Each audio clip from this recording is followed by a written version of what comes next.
Ang size ng figure na ito ay nasa 4 inch. Meron siyang markings, articulated siya at rubber ang kanyang materials.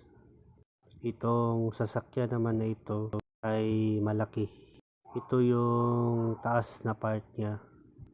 Yan naman yung sa gilid na part. Meron siyang markings. Yan naman yung sa likod na part niya. Plastic lang yung materials niya. Magaan lang din siya. Yan naman yung sa gilid na part niya. Ito yung sa likod na part. Pwedeng ilagay dyan sa na yung figure. Yan naman yung sa baba na part niya. Maganda siyang pang display. Pwedeng ilagay ang figure dyan gaya niyan.